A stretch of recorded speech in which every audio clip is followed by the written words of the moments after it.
Welcome back, folks. I am Jake Ellenbogen, and today we're going to be talking about my 25 underrated free agents that the Rams could sign. Before we dive into it, be sure to like, subscribe, and comment. You can follow me at JKBogan, as always, on all of social media, and let's get into it. So I wanted to make a video here. We're getting closer to free agency. I've put a little bit of a hold on the draft content just for a little bit here, just to make sure that I do everything that I want to do before this free agency period, which could be absolutely wild, could also be quiet. In case it is quiet, right? Because all that would mean is that the Rams are going to sign guys later on in the process when the market dies down.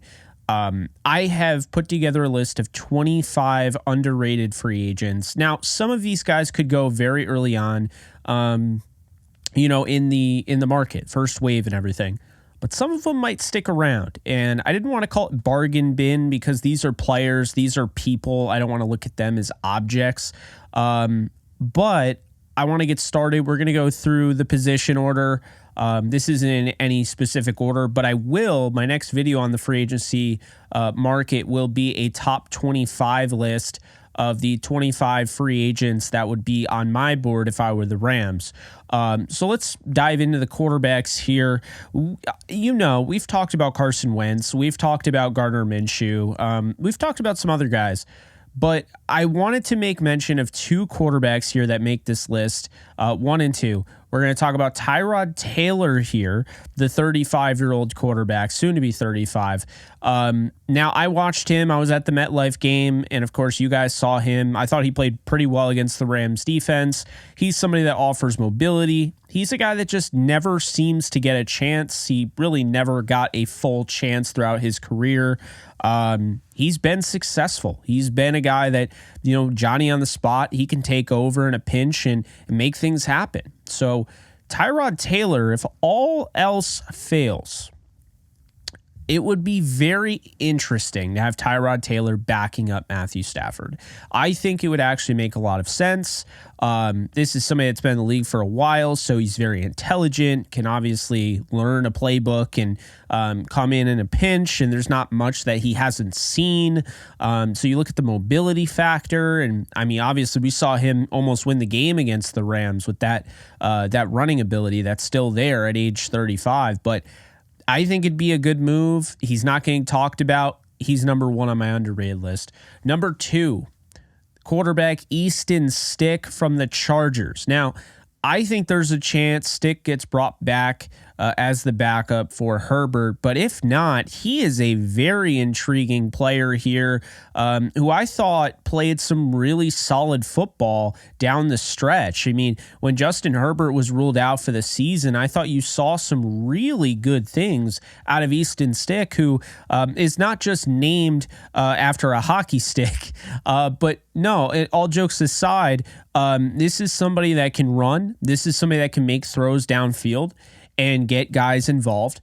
And if, worst came to worst, this is somebody that if, God forbid Matthew Stafford went out early on in the season, he could be your starter for the foreseeable future. And I don't think that gets enough credit because the job he did at the end of the year, no one was paying attention. The Chargers were out of the playoff race, but I do think it matters. I don't think it's talked about nearly enough, and he definitely caught my attention, so he makes this list. We're going to move on. No running backs here. I don't really feel like there's anybody that's underrated. I feel like running backs are always getting mentioned. I guess maybe an honorable mention would be Antonio Gibson. But I've talked about A.J. Dillon at length. I've talked about, guys like Gus Edwards and Zach Moss and Devin Singletary. So I didn't feel like we needed to have anybody on the list there. But there are 2 wide receivers coming up here. First off, Kendrick Bourne. This is somebody who not only went to Eastern Washington, same school as Cooper Kupp, but, he played for the 49ers. You know what it's like to be in this type of system. He was also in New England when Nick Caley was there as the tight ends coach. So that's something to keep in mind. But in addition to that, the Rams have reportedly shown interest in Kendrick Bourne already. And this came after Demarcus Robinson signed. So look, he's coming off a season-ending injury. He's going to be 29 years old soon. I think this is a really good route runner. I've always kind of envisioned him on the Rams. I just feel like he is a typical Rams receiver, great blocker in the run game. And then, of course, what he can do is getting open, being one of the top receivers there in New England. So I think this is an underrated receiver here that's not getting enough credit, not getting talked about enough when he didn't really have much, to have thrown to him there. So I figured, that was something I wanted to bring up. And then I'll bring up the next receiver after a message from Cut, who is this channel's sponsor in this video. The Cut app is a peer-to-peer social betting platform that's legal in 40 plus states. Cut has customizable odds, tracking capabilities, and an entire social network with group chats, user profiles, and rewards. All payments, no need for Venmo. Use our promo code BelieveRams for a 10% welcome deposit bonus. Don't forget the promo code. Cut, put your money where your mouth is. Okay, so in case you missed it, we've talked about Tyrod Taylor. We've talked about Easton Stick. We've talked about Kendrick Bourne. Now I'm going to get into a wide receiver who had 800 yards in Cleveland, was traded to the Lions, a guy that I actually really liked at the deadline, Donovan Peoples-Jones, who could check multiple boxes here. This is somebody that has, big size there, can go up and high point the football on the outside, can also be a big slot receiver, wicked fast. You talk about that speed and the size combination, but also he can return. And he's 25 years old. He didn't really get a chance to get going for the Lions this past year because he just never got it going. He was traded at the deadline, and you have to learn a whole new offense and everything. But Donovan Peoples-Jones, 25 years old, free agent. This is a good opportunity if you're looking for somebody with those measurables. You're looking for somebody with tools and somebody that's already been productive in this league, going over 800 yards, which, by the way, that is a big deal. If we were talking about him doing that this year, he would have the second most yards of any free agent wide receiver, only behind Calvin Ridley. So keep that in mind. Donovan Peoples-Jones came from Michigan. There's a chance he could re-sign, stay in Michigan with the Detroit Lions. We'll see what happens. As you guys know, if you've been following me for a while, that was one of my all-time favorite wide receiver prospects that I scouted. Absolutely love Donovan Peoples-Jones, his body control, his red zone efficiency, going back to Michigan. The fact he fell in the 6th round and then showed everyone what he could do on Cleveland it was more of a shock with the 6th round, but showing everyone what he could do was not a shock to me. So keep an eye on Donovan Peoples-Jones. I definitely feel like DPJ could be something. So we move on. Tight end. Okay. This is interesting because I don't want to bring up guys that you already heard. You guys know my thoughts. Hunter Henry, perfect fit, make it happen, would love it. But what if that doesn't happen? And obviously Jonnu Smith is being talked about since he got cut. I think he has more yards than anybody currently in free agency at the tight end position because Dalton Schultz just got signed to a $12 million a year deal to stay with Houston. So what's up next? Well, we talk about Logan Thomas. And yes, Logan Thomas, quarterback, transferred to tight end. He's been in the league for a while. If he stays healthy, this is a guy that can block. He can line up in line. He can catch. He's one of the better receiving tight end options in free agency right now. So I add him to the list, as well as Will Disley, who's had his moments in Seattle. He was released, 28 years old soon. He's 27 right now. He'll be 28 soon. He's the 2nd overall blocking tight end per PFF. That does matter. So when you look at the Rams not going to have Tyler Higbee likely to start the season, and potentially not even, the tight end they just got from the Jalen Ramsey trade, whose name is totally escaping me right now, from Boston College. There's a chance they don't have him either, and there's a chance they even cut him. So right now, the only guy on the roster, Bryson Hopkins, is in free agency. In a perfect world, I'd love for them to give Bryson Hopkins an actual shot. Doesn't look like that's in the cards. Always have to throw that out there.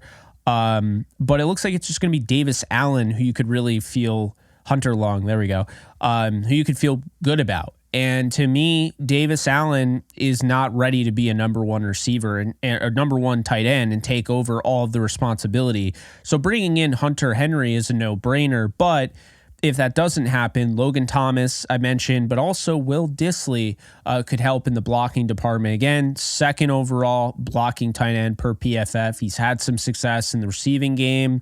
There's always been like kind of a tight end barrage there in Seattle. Noah Fant, Gerald Everett, Colby Parkinson, who, by the way, is next up on this list. Colby Parkinson, also from the Seattle Seahawks, which, by the way, we're running more of a Rams-styled offense with former offensive assistant coach Shane Waldron. Because of that, they could be a fit there. Colby Parkinson's 25 years old. He's 10th overall as a blocking tight end, according to PFF. And this is somebody that's always exhibited that kind of elite level receiving ability.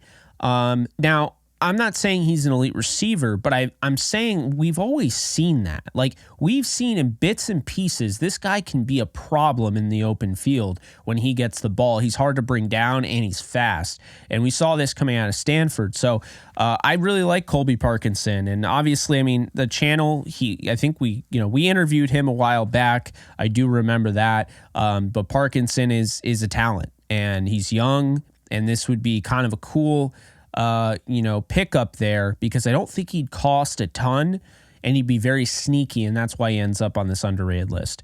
We move on to the trenches here with the offensive line, and there's nobody at tackle because it's not a good tackle class. If I'm being honest with you, it's just not a good tackle class. Alaric Jackson, I say this all the time, would be number 2 of all the left tackles, behind only Tyron Smith, if he became an unrestricted free agent by any means. So, interior. We're going to start with Graham Glasgow, who is 32 years old, or he's going to be 32. He's 31 currently. 5th overall run blocking guard per PFF. He's not great in pass protection, but we saw him with the Lions. He's pretty damn good. And if, God forbid, you do end up losing Cevan Dodson, or you just want to move Steve Avila inside at center and you want another guard, he could be an option there for cheaper. He's older, and the thing is, you're going to see kind of a combination. We talked about 35-year-old Tyrod Taylor. We talked about 25-year-old Donovan Peoples-Jones. You're going to see a variation of that because the Rams haven't indicated that they're against getting older guys or younger guys. So until we know that, that's what I'm going to have on this list. So 32 years old, Graham Glasgow, who's also, by the way, I believe he played with Stafford for a little bit. So that's worth, mentioning there. Here's a familiarity one, okay? 32-year-old John Feliciano.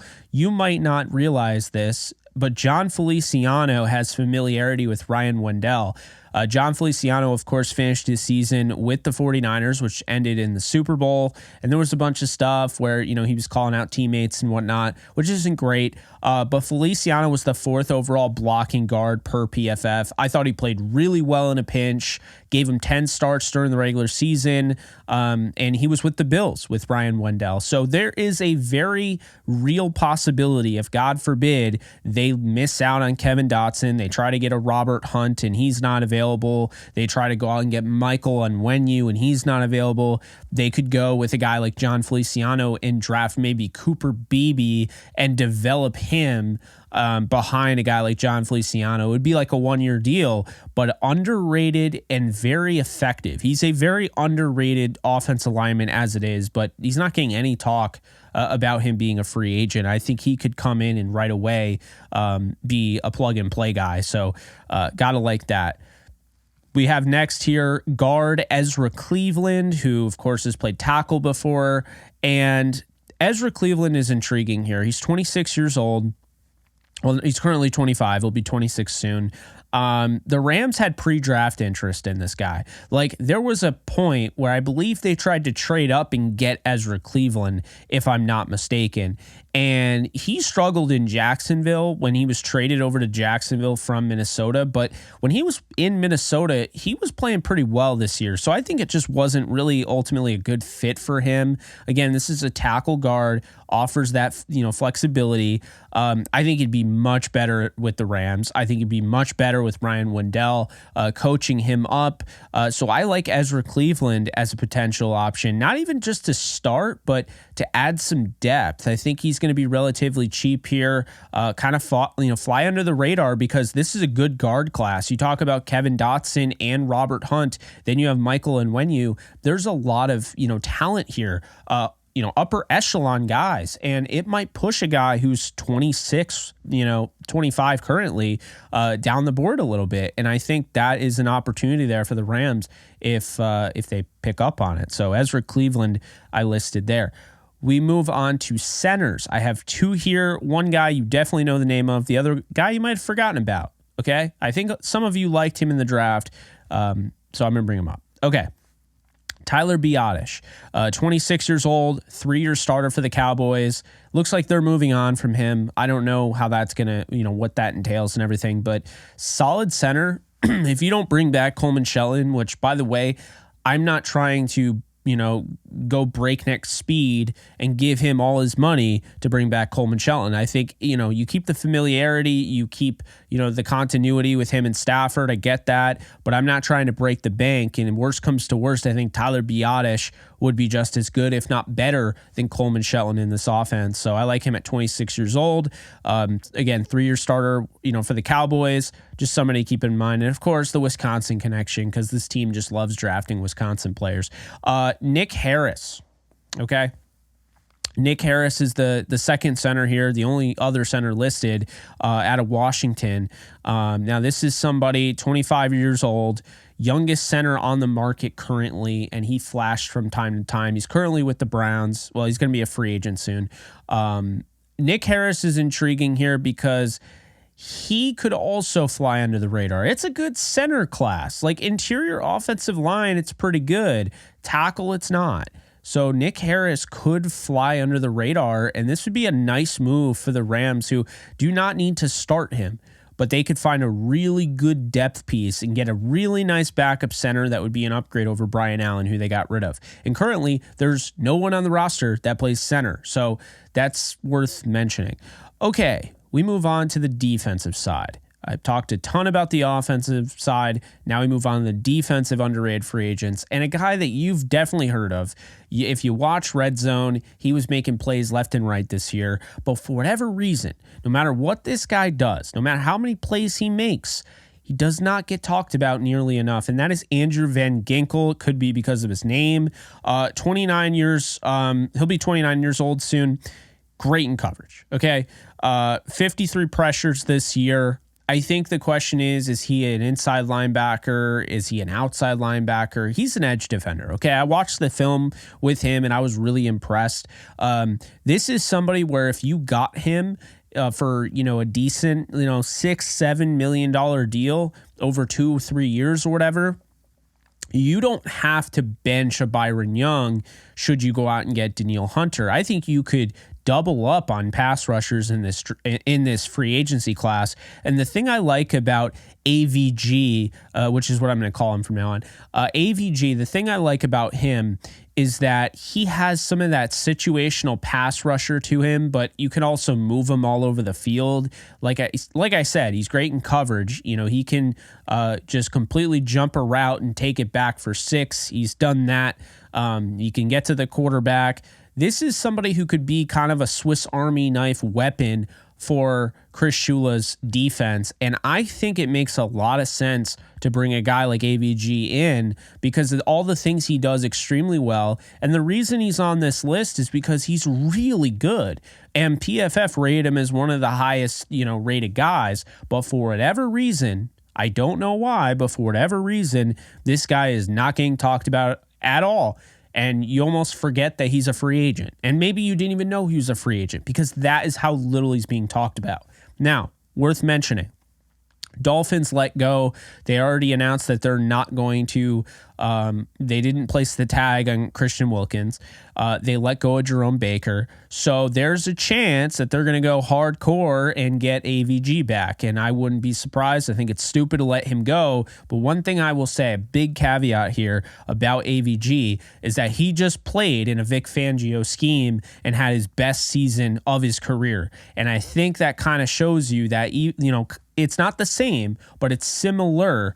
It's derivative of Fangio's scheme, the Ram scheme, and I think he could do a lot of damage with the Rams, and they could be, moving Byron Young over, and they could move him around, and they could have a lot of fun, different looks that they could offer if they got AVG. So keep an eye on him.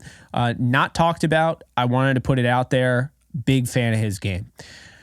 Another guy I'm a big fan of, going back to, when he came out of UTSA, doesn't get talked about nearly enough. And a big reason is because he suffered a season-ending injury, signing a one-year prove-it deal, and then, ended up suffering a season-ending injury. It's awful. But Marcus Davenport, who's going to be 28 soon, this is somebody that has the perfect build for what you look for in an edge defender. And I feel like he's still, he's going to have to sign another prove-it deal, but it's going to be cheap because of the injury risk. So I think the Rams could get him super cheap to the point where you're looking at him. It's not even a starter, like a really nice rotational piece, kind of like a Cleveland Farrell for the 49ers, how they went out and got him, and they went out and they traded for Randy Gregory and they got Chase Young. I think teams are going to try to copy that more. Everyone just saw them get to the Super Bowl doing that. I wouldn't be surprised if the Rams try to do that. And don't get me wrong, I really like O'Shawn Mathis and Nick Hampton, but I do think they're going to want to add. And if they can add to that room, get that big body in there, and Marcus Davenport and, just the skill set he has, work with him and get him for cheap, I think they would take that. Another guy here is Cevan Chason, who has a funny little story if you really think about it. He's 24 currently, will be 25 by the time the season starts. He's a former first-round pick, could be a fun project to develop here.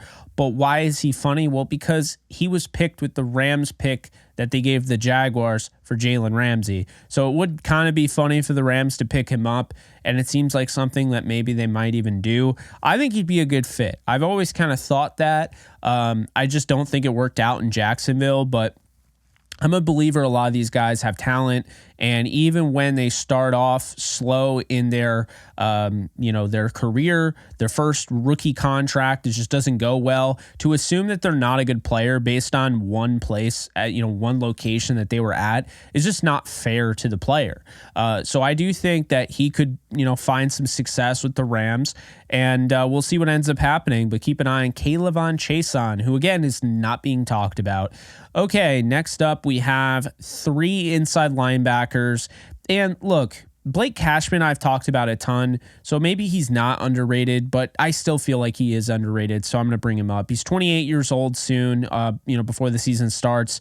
He had a breakout season. He was the 5th rated PFF inside linebacker. This guy can cover. This guy was my number 1 linebacker coming out of Minnesota. I was a big, big fan of his game. And I think when you look at Blake Cashman, this is somebody that's going to put it all on the line. And when you already have an Ernest Jones who's probably going to get paid, to add a guy like Blake Cashman next to Ernest Jones would be a complete overhaul, would be a complete upgrade over Christian Roseboom. And I thought Roseboom had a pretty decent season, but adding Blake Cashman, if you could have the production that he just put out there in Houston this past year, you would have quite the tandem there. It might be the best linebacker tandem that we've seen in quite some time with the Rams. Now we move on, and of course, before I move on to the next one, I already have to defend myself because I know people are going to say, well, what about Bobby Wagner? And I totally get that. Bobby Wagner, Ernest Jones. Ernest Jones wasn't as good as he is this year when he was playing with Bobby Wagner. And Bobby Wagner, as great as he is not as good in coverage as Blake Cashman currently is. So I just think those two would be just an incredible tandem. But anyway, moving on to the next inside linebacker from Buffalo, Tyrell Dodson, 26 years old soon, breakout season as well, 3rd rated PFF inside linebacker, really good tackler, a guy that can, work all over the field really. And I think he'd be a great fit. What's going to be the cost on a Cashman or Dodson? Not sure. I cannot gauge the inside linebacker market. I will tell you this right now, though. If we do get a market where a Devin White gets paid just out the wazoo, and, then you have Jordan Brooks getting paid a ton of money. And then, of course, you can't forget about Patrick Queen. I got to be honest with you. I'm not saying these guys are fool's gold. Well, Devin White, I really don't think is great. I think he really needs to figure it out. He's got great measurables, great athleticism, all that. He's not a great linebacker. And that's just the way it is. But with Cashman and Dodson, you could argue these guys are way better value. They might even be better linebackers than some of these guys, because it's not like there's a Roquan Smith out there. It's not like there's a Fred Warner. Patrick Queen, a lot of his contract and what he gets is going to be based on his age. He's one of the youngest available. And then the fact that he had all that success in that Ravens defense. So if he stays with Mike McDonald and goes to Seattle, I could see that being a good fit. But if he goes somewhere else, who knows? So that's the thing with Dodson and Cashman that I think are super underrated. And especially with Dodson, who's going to be 26 years old. He's 2 years younger than Cashman. He just had a fantastic season. And the Bills didn't, they might bring him back, but it doesn't look like they have any plans to do it at the moment. So kind of a little weird there. Inside linebacker, Mack Wilson Sr. Yes, Mack Wilson, you probably forgot about him. But, the thing about Mack Wilson is that he was, one of these top prospects and everything, and everyone thought he was going to be great. And he started off slow. But this past year, when he was in New England, 26 years old, best year, was moved all around the defense, was ranked the 10th overall linebacker according to PFF. You see his ability in coverage. You see his ability in the run game. He's more, he has that ability, of course, to rush the passer. They used him as a blitzer more this year. I think Mack Wilson Sr. is not getting enough credit. I think he could be a really good option for the Rams. I think if the Rams want to upgrade inside linebacker next to Ernest Jones, they can 100% do that this time around. There are so many good value guys that I think are going to go for cheap because they're all those guys at the top heavy looking guys. That even Frankie Louvu's going to get paid out the wazoo. So I think that's something to keep in mind. But now we move on to the secondary. And I know a lot of you are wondering, what does Jake have cooked up for the secondary? Well, it might surprise you, but there's this guy who, he went to Boston College, I believe, if I'm not mistaken. I do believe it was Boston College. 28 years old. He just had his best year of his career. Played on the outside. He's 6'1", 188. He's got a frame that the Rams are looking for. He's got some, length. And obviously, he's got some speed. I'm talking about Isaac Yiadom. I think Yiadom, 20th overall zone corner according to PFF, this past year.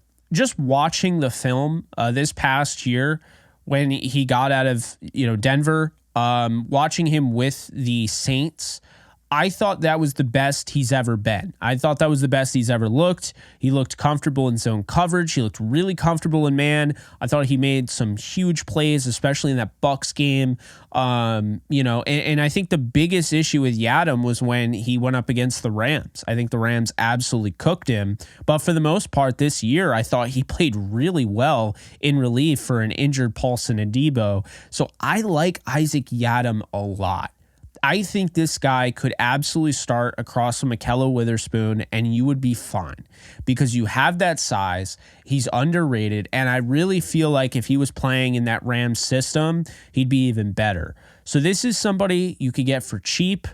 I mean, it'd be really cool if you could throw together he's 28. So let's just say this. You throw together a 2-year, $10 million deal. And now you have a starting corner next to Ahkello Witherspoon and a guy that has size, length, all that. And then you don't have to really focus too much on corner because you can bring back Witherspoon, you could have Yiadom, and then you have guys that can compete interior. I mean, first off, Kobe Durant was the number 1 zone corner according to PFF in 2022. That matters. If he can get back to that, he's going to be on fire. But now you would have Yiadom, you would have Witherspoon, you would have Kobe Durant, you'd have Kendrick, and you'd have Tomlinson all competing against each other.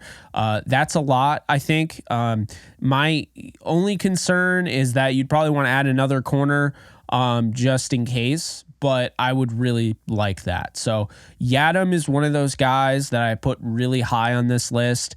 Not really high in the order because we're going from offense to defense, but Yadam would be near the top because I think he's a perfect schematic fit. He's a perfect archetype fit.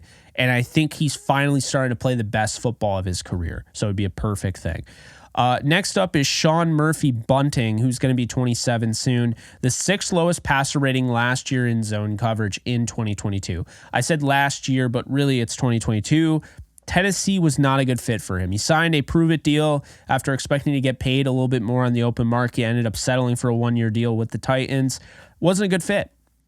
Was not a good fit. Titans weren't great last year, but Sean Murphy Bunting, and also I'm very curious to see if, by having Stretch, John Streicher, by having him come from the Titans, and essentially he was the next up. He was the assistant head coach.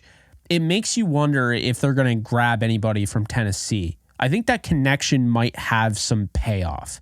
But Sean Murphy Bunting fits their scheme.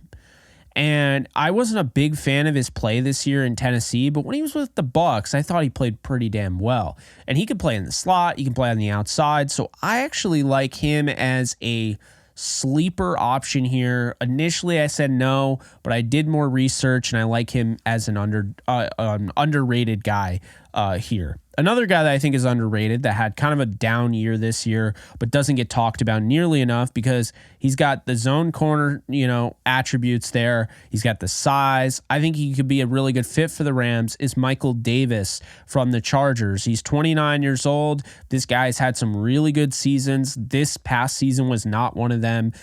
Does Gift Smith bring him over? I mean, I know that sounds kind of weird because, he was more of just the outside linebackers coach and all that, but Gift Smith also was the interim head coach. So he did coach Michael Davis. So that would be interesting to see if maybe that connection happens there. But I think he's underrated. He's only 29 years old, and he's got the size that you're looking for in the 6 foot, 6'1", range. That's what I think, I definitely think they're looking for a guy with more length on the outside. All right, next up, Jeff Okudah, okay? This is going to get some pushback, and I can already tell people are not going to like this, but hear me out. 25 years old, familiarity with Aubrey Pleasant, and yes, I know that there was a clip 2 years ago now, that went viral because Aubrey Pleasant was just digging in to Jeff Okudah on the sideline. Okudah, if you watch that game, played great the rest of the game. So it wasn't like they got into a fight and had nothing. He was coaching him up. He kept saying, do your job, do your job, do your job, and was, going in on him. And Jeff Okudah stepped it up in that game.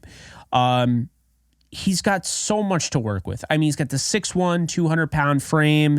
He's got the speed. He's got the quickness. I mean, the fluidity. I don't know why this guy isn't a top corner. It actually doesn't make any sense. He's one of the most can't-miss cornerback prospects I've ever watched, and I'm not willing to give up on him. He's 25 years old. I think you get him into Rams camp. Could be a cheap 1-year deal with $4 million, up to $4 million with incentives.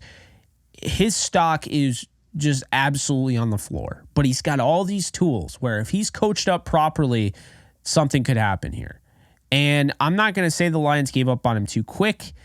I don't know what it's taking him so long. I know he had that injury, but maybe it is the injury. So why not bring him in, 25 years old, the familiarity. Aubrey Pleasant is staying. He's a pass game coordinator, going to work with the corners as well. Bring in Jeff Okudah and see if you can get anything out of him. If you can't, don't bring him on the 53-man roster, but sign him to a deal that has a bunch of incentives where, if he does meet those, then maybe he gets a second year and it's a team option or something like that. But I think he's a name to look out for because the Rams, they like these toolsy guys. I don't know if they're going to get Okudah, but I wouldn't be surprised if they did. Now we move on to the last position here. We got 3 guys playing the safety spot. Alohi Gilman from the Chargers. A lot of Chargers on this list. He's going to be 27 soon. He was the 2nd overall zone coverage safety in the league, according to PFF, and 7th overall safety per PFF. Why do I never hear about this guy? I never hear about Alohi Gilman, ever. And he just had his best year of his career. And we're talking about all these guys like Xavier McKinney, and we were talking about Antoine Winfield, and I'm guilty of this. We're talking about all these top-notch, Cam Curl, all these guys, but we're not talking about guys like Gilman. And Gilman, to me, is one of those underrated guys where if the Rams want to add him, he's already been playing in this type of scheme. That's the benefit of playing in that Brandon Staley defense, is that the Rams can easily transfer that guy over to their scheme. And so I think Gilman is a nice option. I think he's going to be relatively cheap. I know he had a great year, but I think he's going to fly under the radar. And another reason, the safety market is dead. If you are not Jesse Bates, if you are not Justin Simmons, if you are not a Derwin James, the safety market is dead. And so I think Gilman you could get for under $5 million a year. Just saying. Next up, we have Brandon Jones from the Dolphins. He's going to be 26 soon, 16th overall safety per PFF. His ability in zone is definitely warranted there.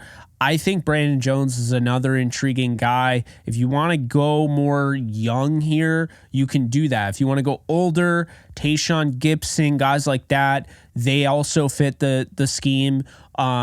And those guys are a little bit older, obviously. Quandre Diggs was released. Jamal Adams is only 28, believe it or not. You could go that route.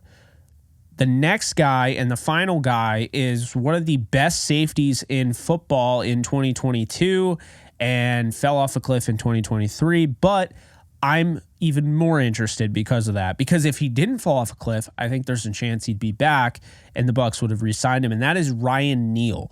For those of you who don't remember Ryan Neal, he played for the Seattle Seahawks. He was used as kind of that star role for them. He could play linebacker, he could play safety, he could play, nickel. And this guy was the number 1 rated safety by PFF in 2022. And in 2023, for whatever reason, he just did not fit what the Bucs were trying to do. Okay. You had guys like Christian Izien, you had guys like Antoine Winfield Jr., you had guys like Jamel Dean and Carlton Davis. He did not fit in that. Okay. He had his worst season, one of the worst safeties in the league this past year. So what does that tell me? Well, some people could look at it and say, well, he was in a contract year with the Seahawks, had his best year to date, he gets paid, and now he's not. But I don't look at it like that. Because even after a great year like that, he only signed a 1-year deal. So I think Ryan Neal would be a great fit for the Rams. I think having him and Quentin Lake and whatever they decide to do at safety, I think Neal can help you in the run game. You can blitz him. He can be utilized, obviously, in coverage. Was one of the highest rated coverage guys in 2022. So he is the last guy on this list. I think the Rams, what you should take away is this. The Rams have a lot of options, okay?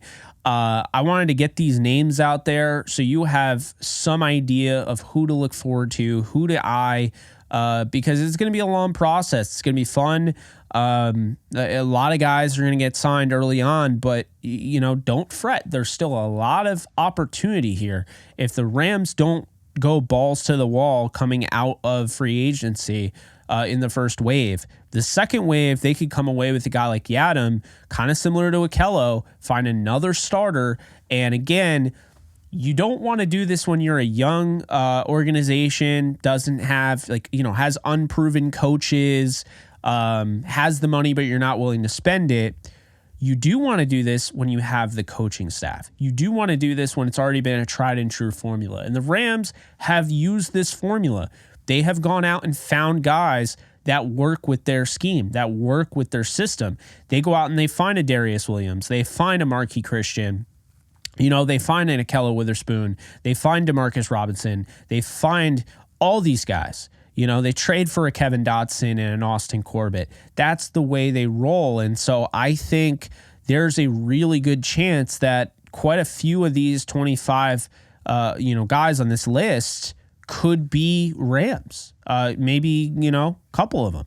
So, look, that's how I see it. Underrated free agency list, tailored to the Rams' needs. What do you guys think? Let me know.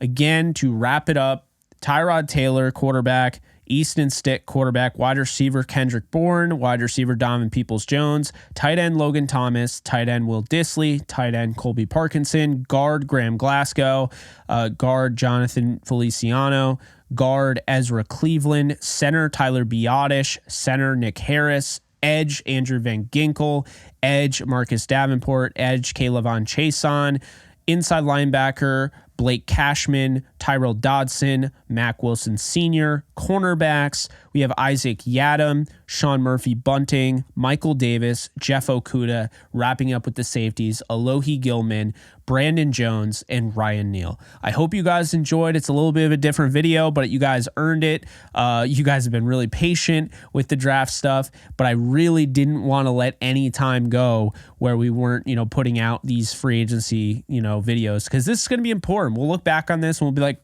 glad I did this, So anyway, you can follow me at JK Bogan on all social media. You can like, subscribe, and comment. It will help out the channel.